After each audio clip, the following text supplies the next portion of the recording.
जय राम। श्री राम जय राम जय जय राम। श्री राम जय राम जय जय राम।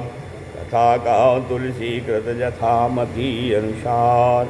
आसन लीजय प्रेम से आवहु पवन कुमार। सियावर रामचंद्र की जय। एकादश मुखी दक्षिणेश्वर धाम सरकार हनुमान जी महाराज की जय। उमापति महादेव की जय। नीलाम्बुज श्यामल कोमलांगम सीता समारोपित वाम भागम।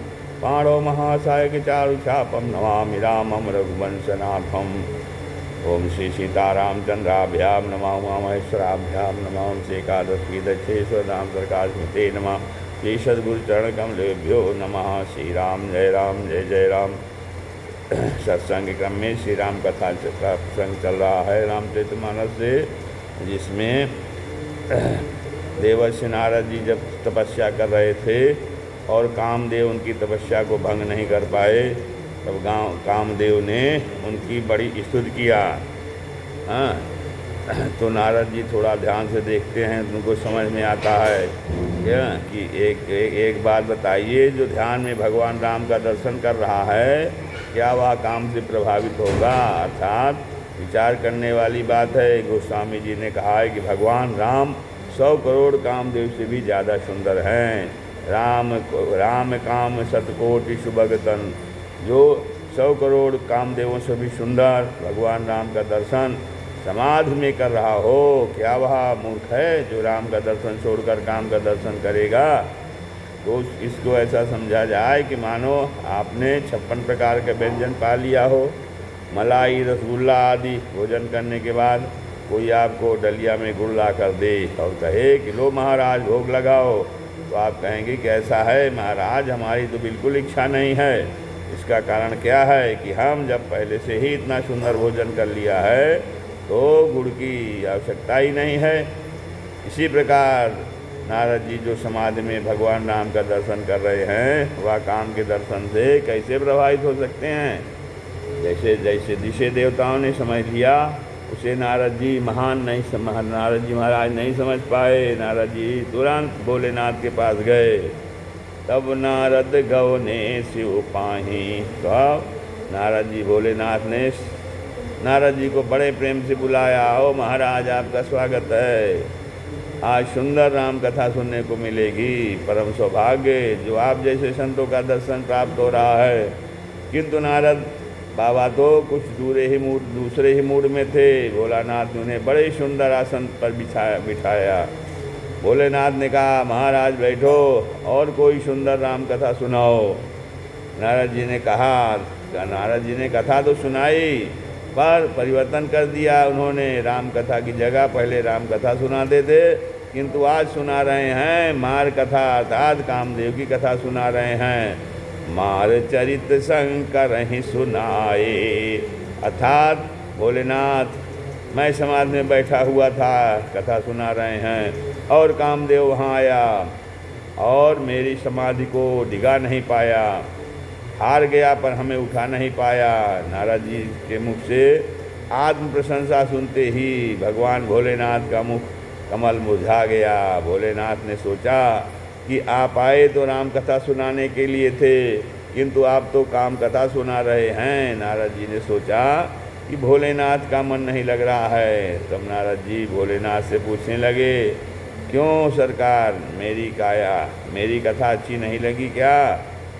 तो भोलेनाथ ने कहा, आज सुनाई तो सुनाई, आज के बाद जीवन में कभी मत सुनाना, और भगवान नारायण के सामने तो पूछने पर भी यह कथा नहीं सुनाना।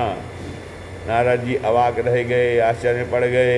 एक वक्ता की ऐसी बेइज्जती और क्या हो सकती है कि वह श्रोताओं से पूछे कि महाराज बताओ कथा कैसी लगी, और श्रोता कहे कि आज सुनाया तो सुनाया, पर आज के बाद कभी मत सुनाना। तो नारद जी के मन में यह भाव आ गया कि कहीं भोलेनाथ को मेरी ख्याल से ईर्ष्या तो नहीं हो रही है। शंभुदीन उपदेश हित, अर्थात भगवान की इच्छा है, इसलिए भोलेनाथ ने बड़ा सुंदर उपदेश दिया जिससे उनका हित हो जाए, पर यह उपदेश उनको अच्छा नहीं लगा। नारद जी को लगा कि भोले बाबा को मेरी ख्याल से ईर्ष्या हो रही है। अति प्रिय जानी महेश सिखाए, लेकिन जबकि भोलेनाथ जो नारद जी को अपना बहुत प्रिय मान रहे हैं, इसलिए वो उन्हें शिक्षा दिया है। हाँ, शिक्षा दे रहे हैं कि नारद जी ने सोचा कि मैं तो भगवान नारायण को ही सुनाने जा रहा था, पर भोले बाबा ने कहा कि नारद जी भूल कर भी इस बात की चर्चा भगवान नारायण से मत कीजिएगा। अतः अब नारद जी ने भोले बाबा को प्रणाम किया और चल पड़े। रास्ते में सोचा कि देखो देखो कितनी ईर्ष्या है भोलेनाथ के मन में। नारद जी ने सोचा कि चलो 1-2 दिन देर करके जाएंगे, तुरंत नहीं जाएंगे। कोई आदमी हर रोज़ जाए तो सामने वाला आदमी कितने दिन हाल चाल पूछेगा, 2 दिन पूछेगा, 4 दिन पूछेगा, फिर सोचेगा कि वह तो रोज़ आते हैं, इनका रोज़ क्या हाल चाल लेना। नारद जी ने सोचा कि वैसे तो मैं नित्य जाता हूँ दर्शन करने, एक काम करते हैं 1 महीना देर करके चलें, तो भगवान पूछेंगे कि नारद इतने दिन कहाँ थे, और मैं उन्हें पूरी काम कथा सुना दूंगा। इसलिए नारद जी तुरंत वहीं गए, वहाँ से ब्रह्मलोक, वहाँ नारद जी तुरंत नहीं गए, वहाँ से ब्रह्मलोक को चले गए। एक बार कर तल बर बीना, गावत हरि गुण गान प्रवीणा। तो गोस्वामी तुलसीदास जी कहते हैं एक एक शब्द में रहस्य भरा हुआ है। गोस्वामी जी आज नारद जी को गान प्रवीणा की उपाधि दे रहे हैं। इनको भक्ति में प्रवीण नहीं कहा, ज्ञान में प्रवीण कहा। हाँ, ज्ञान में प्रवीण नहीं कहा, वैराग में प्रवीण नहीं कहा। आज गोस्वामी जी नारद जी को गान प्रवीणा की उपाधि दे रहे हैं कि वह गाने में बड़े कुशल हैं, राग रागिनियों का इनको ज्ञान है। क्योंकि नारद बाबा अहंकार में भरकर गा रहे हैं, काम को जीतने का अहंकार है। और जब हमारे भीतर किसी को जीतने का अहंकार हो जाता है तो हम भगवान के प्रेम से कोसों दूर हो जाते हैं। तो इस प्रसंग से हमें शिक्षा मिलती है कि जैसे कोई गायक भजन गाए और वह कहे कि मैं दुनिया का सबसे बड़ा गायक हूँ, भले ही राग रागिनियों में वह लोगों को थोड़े समय के लिए उत्साह से भर दे, और उसकी वाणी से प्रेम उत्पन्न नहीं हो सकता, क्योंकि वह अहंकार से भरकर गा रहा है। तो सब लोगों को स्मरण करना है। जब नारद जी भगवान का दर्शन करने गए थे तब साथ तब भगवान राम पंपा सरोवर में बैठे थे। नारद जी के मन में आया, मोर साप कर अंगीकारा, सहत राम नाना दुख भारा। तो भगवान का दर्शन करना चाहिए। जो नारद जी दर्शन करने आए, वहाँ गोस्वामी जी ने लिखा है, गावत राम रचित मृदुबानी। अर्थात यह प्रेम है नारद जी का। जब दूसरी बार भगवान का दर्शन करने गए तो वह प्रेम में गा रहे हैं, पर आज नहीं गा रहे हैं प्रेम में। आज तो उनको काम को जीतने का अहंकार है। इसलिए गोस्वामी जी नारद जी को गान प्रवीण की उपाधि दी। जब किसी को फोड़ा हो जाता है ना, तो डॉक्टर उसको और पकाते हैं, और एक पक जाएगा तो ऑपरेशन करने में आनंद आएगा। थोड़ा कच्चा होने पर अगर ऑपरेशन किया जाए तो महाराज मरीज की हालत ख़राब हो जाती है। तो भगवान नारायण चाह रहे हैं कि इनके मन में जो अभिमान का पौधा अंकुरित है उसे और पकाया जाए, बढ़ाया जाए, और यदि यह बढ़ जाएगा तो ऑपरेशन करने में आनंद आएगा। इसलिए जैसे ही भगवान ने देखा नारद जी आ रहे हैं, देखते ही भगवान दौड़ पड़े। हरसि मिले उठी रमा निकेता, हरसि मिले उठी रमा निकेता। तो दौड़ करके गए और नारद जी को गले से लगा लिया। नारद जी ने सोचा कि वाह, लगता है मेरी पदोन्नति हो गई है। कहाँ से हम कहाँ तो हम पहले आते थे और इनके चरणों में प्रणाम करते थे, और अब वे हमें जो है हृदय से लगा रहे हैं। इसका मतलब मैं भी भगवान की श्रेणी में आ गया हूँ। ये नारद जी को अहंकार हो गया। तो कहे, और नारद जी कहते हैं कि मैंने काम क्रोध लोभ को जीत लिया है। और भगवान उनका हाथ, फिर भगवान क्या करते हैं, उनका हाथ पकड़ करके गले में हाथ डाले और उनसे बोले कि आइए महाराज बैठे आसन ऋषि समेता। तो क्षीरसागर भगवान नारायण जी सैया पर विराजते हैं, उसी पर एक तरफ नारद जी को बैठाया, बगल में आप बैठ गए।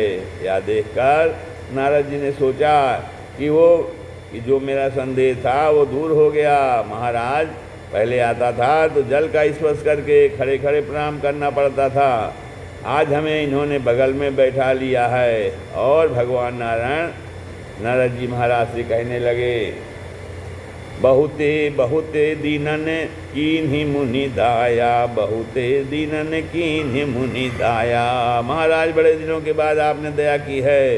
एक सामान्य व्यक्ति होता तो समझ जाता कि भगवान व्यंग कर रहे हैं, हम भगवान का दर्शन करने जाएंगे तो क्या उनके ऊपर उपकार करने के लिए जाएंगे। लेकिन अहंकार के मारे नारद जी उस व्यंग को समझ नहीं पा रहे हैं, भगवान को व्यंग कर रहे हैं। महाराज बहुत दिनों के बाद आपने दया की, अर्थात आप बहुत दिनों बाद आए हैं तो दया शब्द का प्रयोग किया भगवान ने। मानो भगवान कहना चाहते हैं कि नारद बाबा आज तुम दर्शन देने के लिए नहीं, आज दर्शन करने के लिए नहीं, दर्शन देने की भावना से आए हो, इसलिए मैं कह रहा हूँ कि बाबा इतने दिनों के बाद आपने कृपा करी, कहाँ थे आप अब तक और फिर क्या था। महाराज नारद जी ने पूरी काम कथा सुना दी। गोस्वामी जी कहते हैं, यद्यपि प्रथम बरजी सिंह राखे, यद्यपि भोलेनाथ ने पहले मना किया था कि नारायण की भगवान नारायण को मत सुनाना, पर नारद जी माने नहीं। कथा सुनते ही भगवान का मुख कमल उदास हो गया। भगवान ने सोचा कि नारद तुम्हारे जैसे ब्रह्म ऋषि के स्मरण मात्र से काम समाप्त हो जाता है, तुमने काम को जीत लिया तो कौन सी बड़ी बात कर दी। ब्रह्मचर्य व्रत रत मति धीरा, आप ब्रह्मचर्य के व्रत में प्रतिष्ठित हैं, आप जैसे ब्रह्म ऋषि के ऊपर क्या कभी काम का प्रभाव हो सकता है, कभी नहीं। नारद कहे सहित अभिमाना, कृपा तुम्हारी सकल भगवाना। अरे महाराज सब आपकी ही कृपा है, किंतु यहाँ तो बोलने वाले की भाषा से ही पता चल जाता है कि बाहर से बोल रहा है या भीतर से बोल रहा है, अहंकार से बोल रहा है या अहंकार शून्य होकर बोल रहा है। भगवान ने कहा, अच्छा उर अंकर्यो उर अंकर्यो गर्भ तरु भारी, तो इनके हृदय में गर्व का पौधा अंकुरित हो गया है। उर माने हृदय में, अंकर्यो अंकुरित हो गया है गर्व का तरु पौधा भारी, बहुत बड़ा पौधा अंकुरित हो गया है। अब बेगी सो मैं डारी हूँ उखारी, और कहते हैं कि क्योंकि मेरा तो प्रण है कि मैं अभिमान के पौधों को जड़ से उखाड़ फेंकता हूँ। तो देखिए भगवान शिव ने तो दबाने का कार्य किया था, शायद अब ठीक ही हो जाए, लेकिन भगवान नारायण दबाते नहीं बल्कि उसे जड़ से उखाड़ देते हैं, चाहे कोई भूमिका ही क्यों न बनानी पड़े। हाँ, तो नारद जी ने भगवान को प्रणाम किया और चल पड़े। भगवान ने 100 योजन का नगर अपनी माया से बना दिया, जिसका नाम श्रीपुर था। बैकुंठ के जैसे उसकी सुंदर शोभा थी, और उस नगर के राजा का नाम शीलनित था। उसकी एक कन्या थी जिसका नाम विश्वमोहिनी था, और भगवान की माया ऐसी कि आज ही उसका स्वयंवर है। आप सोच रहे होंगे इतनी जल्दी कैसे हो गया। बोले 3 घंटे का पिक्चर हम लोग देखते हैं तो 3 घंटे में जो नायक होता है वह पैदा होता है, उसका विवाह भी हो जाता है और सब कुछ हो जाता है।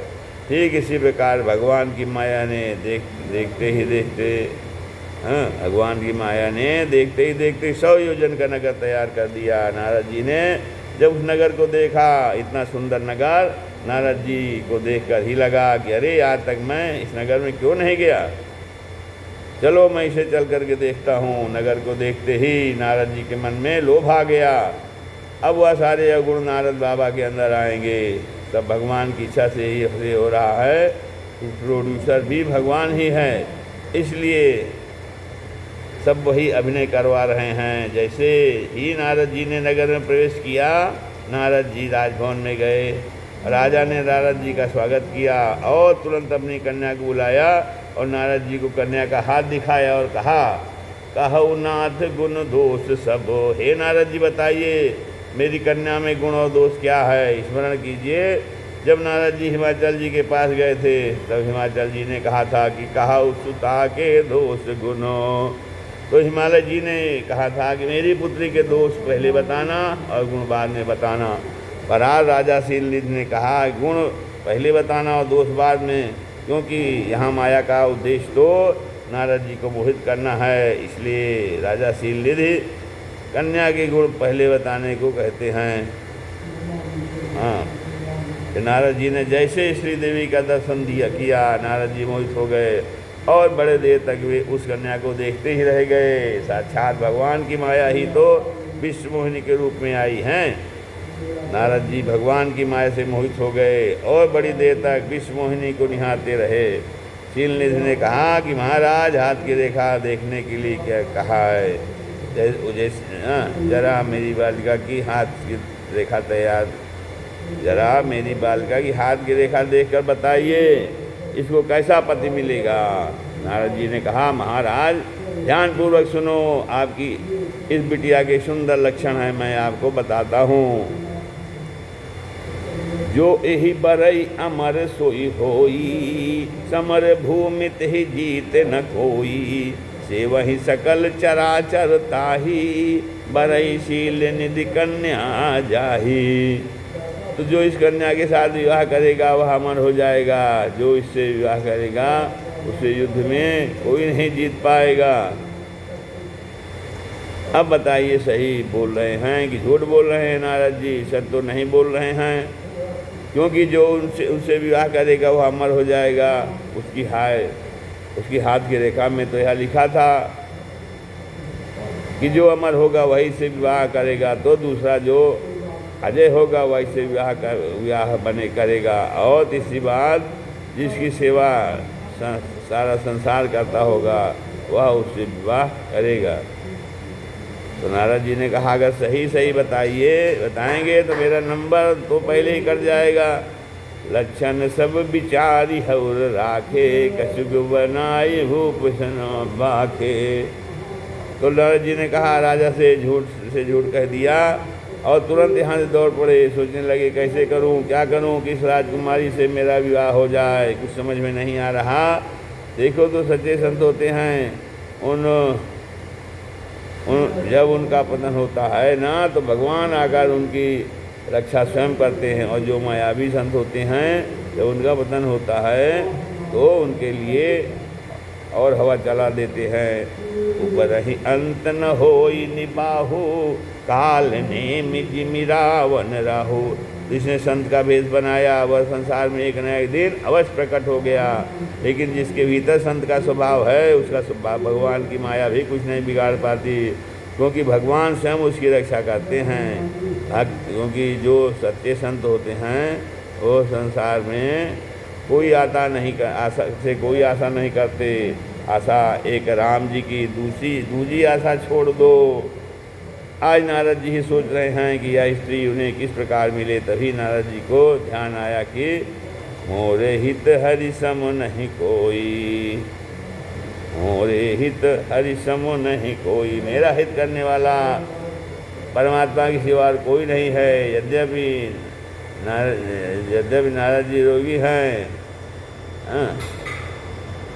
नारद जी यद्यपि रोगी हैं, किंतु वे जानते हैं कि संसार उनका हित नहीं कर सकता। संसार की कामना करोगे तो परिणाम नहीं मिलेगा। अगर नारद जी चाहते तो कामदेव से भी सुंदरता ले सकते थे, लेकिन नारद जी महाराज ने हम सबको एक बड़ी सुंदर शिक्षा दी है। तो नारद जी महाराज संसार से कामना नहीं कर रहे हैं। कामना कहाँ से कर रहे हैं?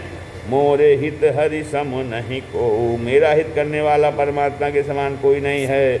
यह भावना देकर भगवान प्रसन्न हो गए। और धन्य हो नारद, तुम्हें रोग है और तुम्हें इलाज का भी पता है। तुम जानते हो कि तुम्हारा इलाज संभव होगा। धन्य हो तुम। यहाँ नारद जी सोच रहे हैं कि जब तक मैं भगवान के पास जाऊँगा तब तक कहीं इस कन्या का दूसरा विवाह न हो जाए। किंतु करूँ कितना, इतने ही दूर वैकुंठ जाते जाते यदि मुझे देर हो गई और स्वयंवर हो गया तो कोई मतलब ही नहीं निकलेगा। उस समय नारद जी ने भगवान का ध्यान किया और साक्षात भगवान प्रकट हो गए। बोलिए भक्त वत्सल भगवान की जय। श्री राम जय।